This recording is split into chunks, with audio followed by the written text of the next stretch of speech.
Right in the heart of the Middle East, there's a nation we know today as Iran, but you might know its ancient name, Persia. Now, this is a land of, absolutely staggering empires, deep spiritual history, and just massive, earth-shaking revolutions. But inside its long history, there's a real puzzle, a paradox, that kind of makes you wonder how a nation's entire identity can change so dramatically. Okay, let's get into it. So on one side of this paradox, you have this image, the legacy of Cyrus the Great. We're talking 2,500 years ago. His empire created what a lot of people call the world's very first charter of human rights. And then you have the other side, modern Iran, where the Gusht Ershad, the morality police, patrolled the streets enforcing strict religious rules. The contrast there could not be more stark. And that, right there, leads us to the big question we're going to try and unpack in this explainer. How on earth did a civilization that was once a pioneer of tolerance and multicultural rule become the strict, modern theocratic state it is today? Well, the answer is a long, dramatic, and fascinating journey through conquest, faith, foreign meddling, and of course, revolution. To solve this puzzle, we have to rewind. We got to go all the way back to the very beginning, to the foundations of the Persian Empire, and the pretty revolutionary ideas it was built on. So when Cyrus the Great founded his empire way back in 550 BCE, he did something that was, well, pretty much unheard of at the time. Instead of just crushing the cultures he conquered, he embraced them. His whole policy was one of incredible tolerance. He let local religions and customs just carry on. Now, this wasn't just him being nice, it was total genius. It made his empire stable, diverse, and honestly, way ahead of its time. Now, the main religion of these ancient Persians was Zoroastrianism, and its influence on the world is just immense. What's so wild is how familiar these ideas feel, right? A cosmic battle between good and evil. The idea that humans have free will, a final judgment that leads to heaven or hell. Sound familiar? It should. These powerful concepts would go on to shape Judaism, Christianity, and Islam for thousands of years. For more than 1,000 years, Persia was a true world power. But in the 7th century, everything, and I mean everything, changed. Arab armies, united by the new faith of Islam, just swept across the region. The old Sassanid Empire fell, and with it, a whole era of Persian history was over. A new religion, a new system had arrived, and it would reshape the nation forever. And this new faith brought with it a system called Sharia. Okay, it is so important to get this. Sharia isn't just a set of religious beliefs. It's a complete legal and moral rulebook, straight from the Quran, that's designed to guide every single part of life, from how you pray and act personally to business and law. And baked right into that system is this core principle, commanding right and forbidding wrong. Now, this wasn't just seen as your personal duty. No, it was a collective job for the whole community to make sure everyone was behaving morally. You might want to keep that phrase in your back pocket, because centuries later, it becomes the theological justification for institutions like Iran's modern morality police.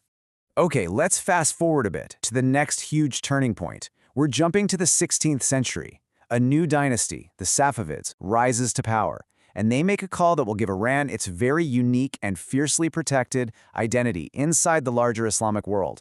In 1501, the Safavids declared Shia Islam the state religion. This was, no exaggeration, a massive deal. Why? Because most Persians at the time were actually Sunni Muslims. The conversion was forced, often brutally, and it completely changed the country's religious DNA, setting it apart from all of its Sunni neighbors.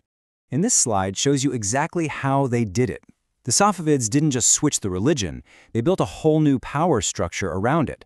They took Shia religious scholars, the ulama, and gave them huge amounts of power. They made this principle called taqlid mandatory, which basically means regular people had to follow the rulings of the top clerics.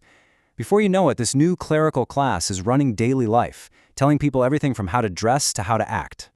All right, let's jump ahead again, this time to the modern era. This is a period of intense pressure, where Iran gets caught in the crosshairs of competing world powers. And all this turmoil really set the stage for the absolute explosion that was the 20th century. The 20th century was just a total whirlwind. You have a democratic revolution in 1906 that gets shut down pretty quick. Then in 1925, the Pahlavi dynasty comes in and starts forcing Western-style changes from the top down. And then, the big one, 1953, a CIA-backed coup. That right there, that lit the long fuse that finally explodes with the Islamic Revolution in 1979. Under the Pahlavi Shahs, there were really two Irans. On the surface, the promise of a modern country looked real. Women got the right to vote, new universities opened up, Western fashion was everywhere. But underneath all that was a much darker reality. A brutal dictatorship, a feared secret police, and just unbelievable corruption that left most people feeling angry and left out. Look, if there's one moment from this period you need to remember, it's the 1953 coup.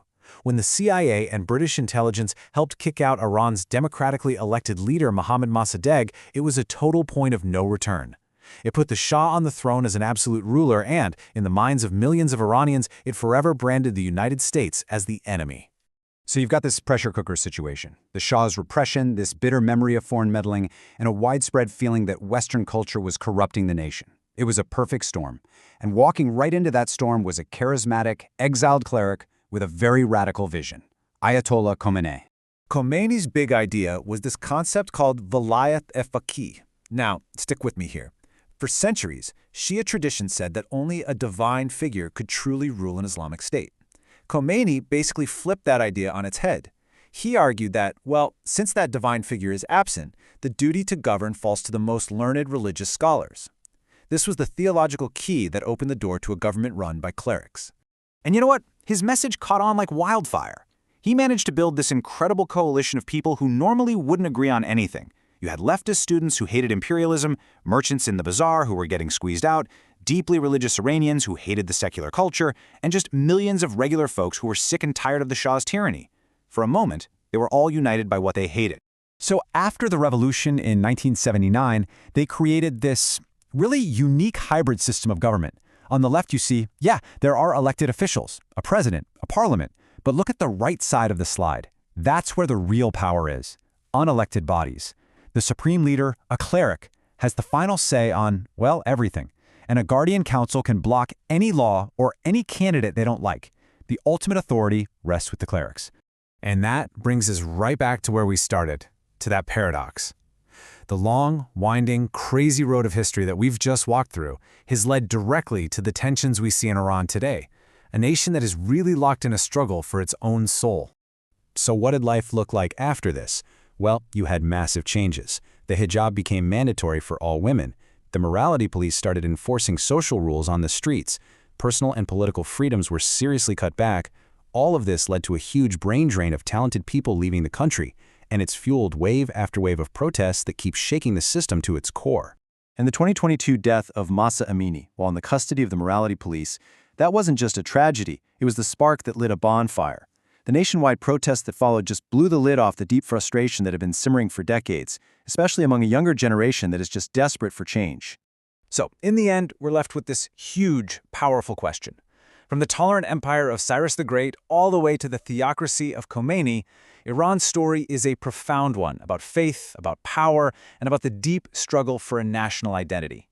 Can this ancient, proud nation find a way to square its own history of freedom with the demands of its people today?